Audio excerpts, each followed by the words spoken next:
On these developments, we're joined by Professor Dumisani Mabunda, who's a lecturer at UNISA's College of Law. Prof. Mabunda, good evening. Thank you so much for your time. Appreciate it. Now, we've heard testimony from an incumbent minister, a former minister, and from two deputy ministers in the department, and of course some of the officials there around the handling of the disbandment of the PKTT. Do we have any reason left to believe that the exercise of public power there by the minister in that disbandment was done within the right prescripts of the law? Yeah, thank you for the opportunity. It is my view that the decision by the minister was made in a wrong manner. To quote what Professor Kachalia has said this evening, he says the disbandment of PKTT required sound reasoning. I agree with him. The timing was not right, and the consultation, obviously, based on the evidence that we have heard so far, shows that there was not enough or no consultation at all, especially with the commissioner and other senior officers, particularly the provincial commissioner of KwaZulu-Natal, where this task team was based.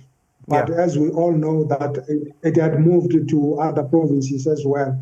So a different process should have saved the rest of us to reach where we are today.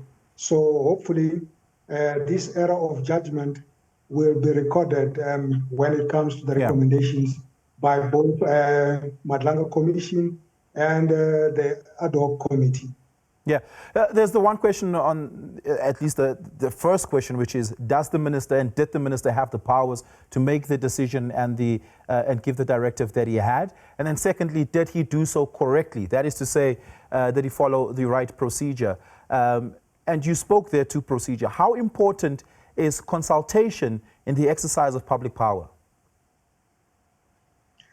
It is very, very important because there are boundaries that all ministers should be aware of, that I can only exercise my powers and my responsibilities to this level.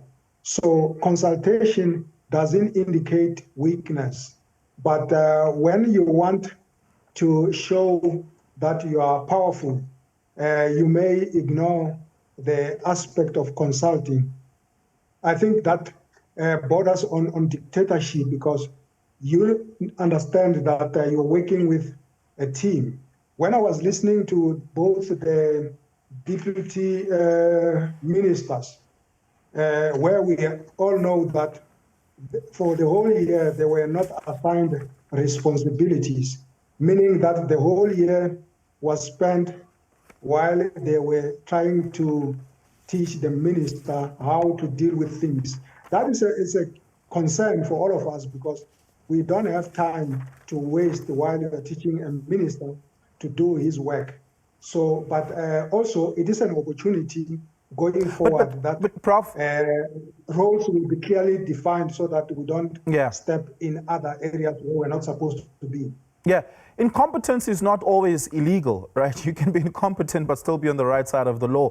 Where would we have to draw the line? What is the test to determine whether or not an act was an act of incompetence and ignorance on the one hand versus a transgression of the statutory and legal frameworks? I think you're raising a very good question. If ministers have right advisors, I don't know if ministers still have advisors, especially when you are appointed in a position where you are not familiar with the functions of that portfolio. You need strong advisors. That will save you from taking wrong decisions. But unfortunately, in the political cycles, when you come into a position, you want to bring along people that you trust. The minister came to the police and he didn't have close allies in the police. So you find that the advices that was given to him was coming out from outside the organization, which was not a right approach. So that is where the mistake took place. If he had right advisors, he would have taken a different approach instead of the one that we already know that it has caused the nation to be where we are today. Yeah. And of course, we have to shift our minds to what a remedial framework to deficiencies like that would be. And one would assume that some laws would need to be changed and or added to ensure that such a thing does not repeat itself. Of course, we don't want to become overly bureaucratic about the exercise of powers of ministers because it then hamstrings and constrains them significantly. But what gaps do you see or do you note that the lawmakers need to take consideration? What will advise the lawmakers is to look at the recommendations that will be made at the Madlanga Commission, as well as the recommendations that will be made at the ad hoc committee.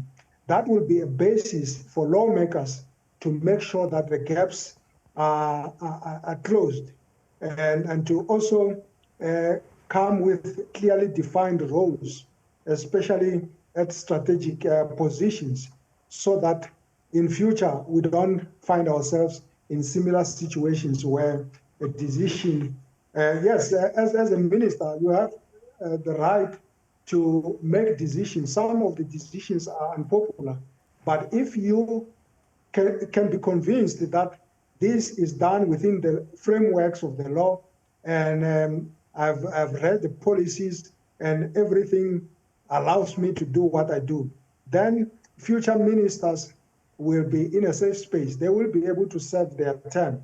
But in the police, we have seen in a recent past where people will come to these high positions and they eventually fell into a ditch because maybe it was through ignorance of the policies and the rules, and they ended up not finishing their terms. Yeah, we're going to have to leave it there. Professor Dumisani Mabunda, thank you so much for your time. Really do appreciate it. Prof. Mabunda is a lecturer at UNISA's College of Law, talking to us there on the what we had heard before, the Madlanga Commission, as well as the ad hoc committee in Parliament today.